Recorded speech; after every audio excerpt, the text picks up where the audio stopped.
I think that many of the competencies that will be needed then are the same ones that are needed now, that they may be expressed differently. For example, today, because of social networking and digital media, leaders are expected to be more friendly or more relational, because that's what social networking has done. It's evened everything out and brought down the hierarchies. So that's a change that is already coming to leadership. I think that by 2020 we're going to see even more of that, and the skillful leader is going to be one who knows how to retain his or her role as the leader without having to bear the title all the time or be the big shot. I think that's an important one. It's already happening, but it's going to grow by 2020.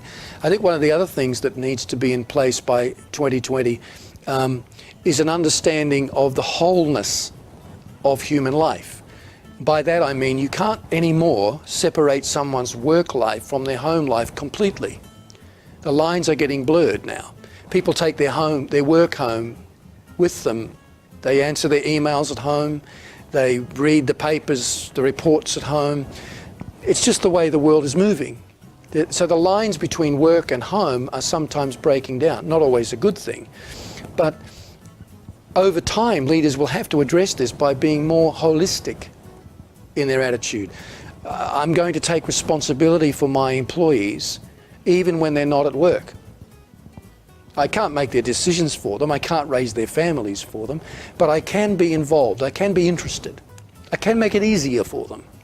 I said today about VW, Volkswagen in Germany, turning off email accounts after work hours to help their workers relax after work. So you go home after your shift and your email account goes down for the rest of the day until you come back to work. You might have your own personal email, but your business email is switched off.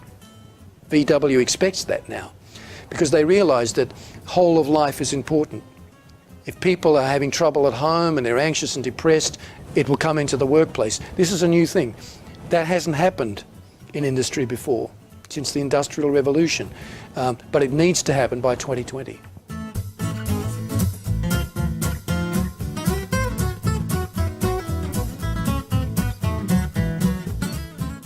One of the things that we do badly is we start trying to micromanage every detail because things are going wrong and it's a tough environment.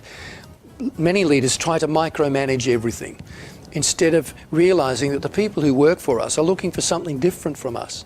They're looking not for us to do the details, they're looking for us to give them the narrative, the big picture story. Because when people come to work, they don't just want to produce some product or some service. They want to feel like they're adding value to other human beings. They're improving the world in some way, however small. And so the leader is able to show them the big picture story. This isn't just what we do here, this is what we stand for. This is our values as a company. This is what we're trying to promote in society. And that's an important thing in tough times. Leaders need to do more of that, casting the vision and drawing the sight lines so you know how your job helps me achieve this big picture goal. Another one is leaders being more articulate. By that I mean leaders telling the truth about these are the challenges we face and this is what we're planning to do about it. What do you think? Getting people involved by just sharing the challenges. You don't want people listening to rumour. Sigmund Freud said one of the biggest causes of fear is social aggravation. People can talk themselves into fear around a water cooler.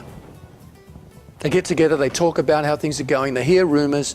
Only a leader can address that by being honest and saying, well, this is where we are, this is where we want to be, let's go for it. What do you think?